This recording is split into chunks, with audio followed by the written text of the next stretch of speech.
The Special COVID-19 SRD Grant was first introduced by President Cyril Ramaphosa in April 2020. This was part of the government's 500 billion stimulus package to control and mitigate the negative socio-economic impact of the pandemic in South Africa. For more on the report, the Minister joins us now on the line. A very good day to you, Minister Zulu. Thank you so much for making the time.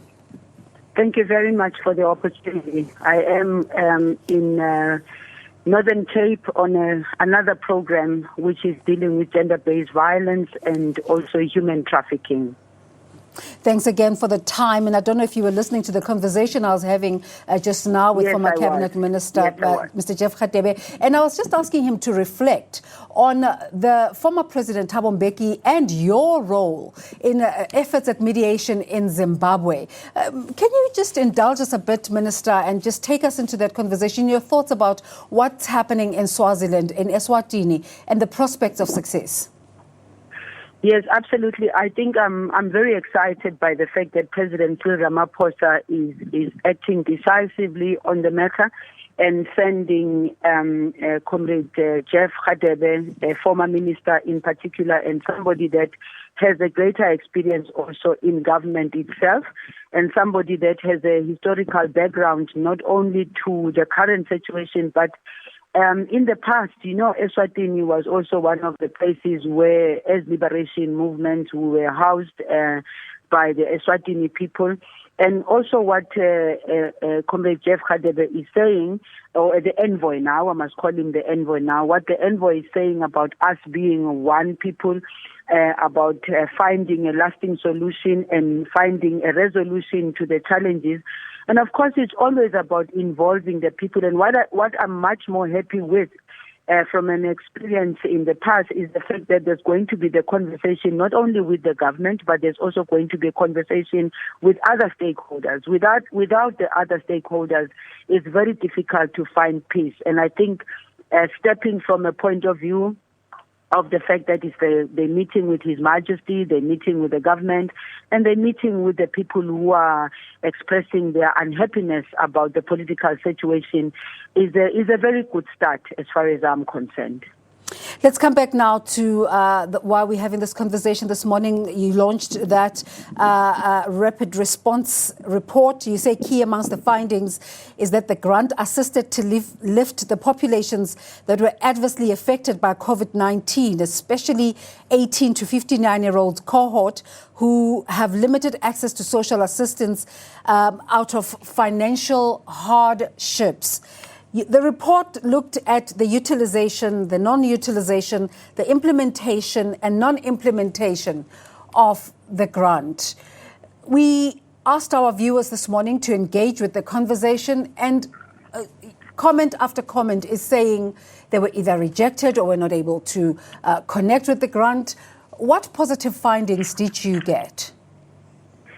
Well, let me start by the fact that having realized the importance also of research and also ensuring that we work with facts in the information, the most important thing, because if you don't do the research and you don't, I'd end up being distracted from the real issues of why the 350 was started and what it has been able to do and how much of it has been of greater assistance to people who lost their jobs and people who had absolutely nothing. As you rightfully say, the people who were calling in or people that we were engaging with were still talking about what gets their social grant. Remember that also we did say it's supposed to be ending in August, but now through our negotiations and are saying those that had applied and qualified and did not get their money, and those who also were rejected and yet they qualified, but because of the data that was being mixed up and us trying to make sure that the people who get the money are the relevant people, we have less of the people who did not get the money. We've got more of the people who actually qualified and got their money. We will do everything we can, as the CEO in her inputs, Dotsi Nemela, was speaking going to do to make sure that people still get their money. They still have to get their money. Minister, you're referring to the people who are yet to get their money. Let's speak about the people who were rejected.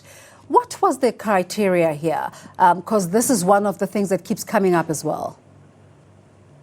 Yes, look, the reason why we had to do the research also is because we wanted to also look in place.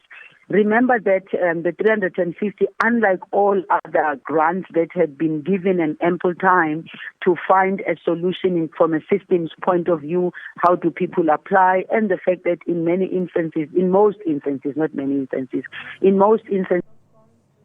people had to go to the office of SASSA, and therefore there would be an engagement. They would have the relevant documents in their hands, and the officials who are behind the desk will check those documents. In this particular case, what made it much more difficult was the fact that our offices were closed. It was a shutdown at level 5. And therefore, nobody could be able to go to the office, and there was no other way of ensuring that their documents were right. Use technology today for processing itself, for approval itself, including the payment. Minister, having engaged with the research, what are your thoughts? Was this a worthwhile process, and could it have been done better? Well, look, as I'm indicating, the 350 social relief of distress is not something that gave us an opportunity to fix the system or build a system back and front, build a system. It was people have government led by President Cyril Ramaphosa had to find solutions, and part of the solutions was to say, can we enable people to get some support them for their basics, because as the research itself is indicating, most of the people were just, in fact, all the people were just buying basic things, which we sometimes. So it was worthwhile doing the research, also because as Brandon was presentation, the official from the department, who are saying the on and off also of announcing it and then stopping it also creates a lot of problems for us, because once you stop it, then you start it again, then it means you must go back and renegotiate and negotiate with the banks, negotiate with the service providers, because when all is said and done, we have to be accountable also for government money. We must make sure that if the criteria says you have to be the following, you must fulfill the criteria, we've got to make sure that we do that. Partly, remember that it's not only this report that we are dealing with, we are also dealing with the Auditor General's report, which also indicates the weaknesses in between, which we have had to fix in terms of the extension that President Cyril Ramaphosa was next year, 2022. And we are also looking at what else can be done, maybe to extend it, because, look, COVID-19 has affected us so much. And if you look at the numbers of people who have actually applied right now, it's gone way beyond even the first time that people applied. So just in terms of the grant, and it was initiated when we were in lockdown level 5. We're now in lockdown level 1. Hopefully, at some point, an announcement will be made about the country coming out of the disaster situation.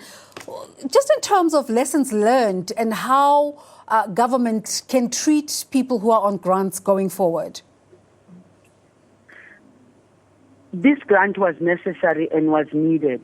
By the way, it is connected to all the other social grants, because when government came to a conclusion of the need for helping those that are very poor, those that are marginalized, those that had nothing, this grant of 350 must also not be seen in isolation of all the other social grants that government pays, from the elderly to the children to people with disability. It is always about responding to the felt needs of our people. And you can see here, we're talking about the gap between those that are 18 to those who are 59, who are lost in between. Remember that those ones are the ones who actually were affected even more by COVID-19, because under normal circumstances, many of those people, though not enough, would go out and hustle. They will go and do garden work. They will sit by the street waiting for somebody to pick them up for part-time jobs and all that. They were not able to do that. And it's going to take us quite a while before we can go back to normal.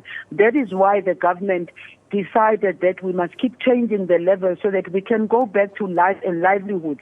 We must enable people to go back and hustle exactly in the same way that they used to, but they will not be able to do that, in all honesty, because the economy is not doing very well, and the business itself in going back to normal, it's going to take us a while. So in the meantime, while people are trying to look for jobs, trying to do the jobs for themselves, actually, what was exciting for me was the young lady who spoke this morning, who said she got the 350, she saved the 350, and she started a business out of it.